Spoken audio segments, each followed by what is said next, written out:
Does it make sense to pay for full coverage if you drive an older car? Now, I'm not talking about older cars that are, classic and maybe worth a lot of money. Those cars, absolutely, you've got to have the coverage. I'm talking about older cars that are not worth very much at all. So should you keep full coverage, comp and collision on those cars? Well, generally, it's just math. A great example, I happen to be the privileged owner of a 2011 Crown Victoria. And if I look up the value of that car on Edmunds, it says it's worth maybe around $2,000. Kelley Blue Book's probably different. And if you do have your car totaled out, the car insurance company is saying, oh, we don't use Kelley Blue Book, we use our own thing. So either way, the value is going to be kind of low. So I looked up the value on mine. It's about $2,000.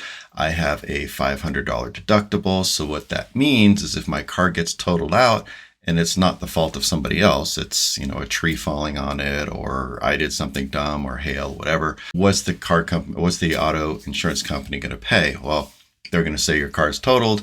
It's worth $2,000. You've got a $500 deductible. You got to pay first. So we're going to cut you a check for $1,500. Yes, there's other things, registration tax and all that gets mixed in there, but I don't want to make this a math problem. I just want to talk about whether or not you should have insurance, comp and collision insurance on your older car. My comprehensive and collision rates are $30 for 6 months for comprehensive and $210 for 6 months for collision. So that's a total of $240 for 6 months, or almost $500 a year. So if I go for 3 years with no claims, I just saved almost $1,500, or the amount I would receive if my car was totaled.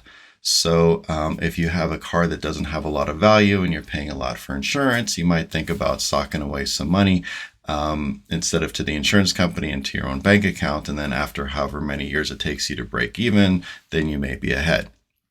Now, this only works if you're not using it. If you live in an area where your car is getting broken into all the time, or there's big hail and it's damaging your car all the time, it's probably worth keeping. But if you don't really have claims, your car's not worth a lot of money, and you're kind of paying a lot for insurance, which we all seem to be doing as time goes on here, you might consider whether or not it makes sense to drop your comp and collision. And I am not recommending you do that as a lawyer. I'm just saying do the math and pick what's right for you.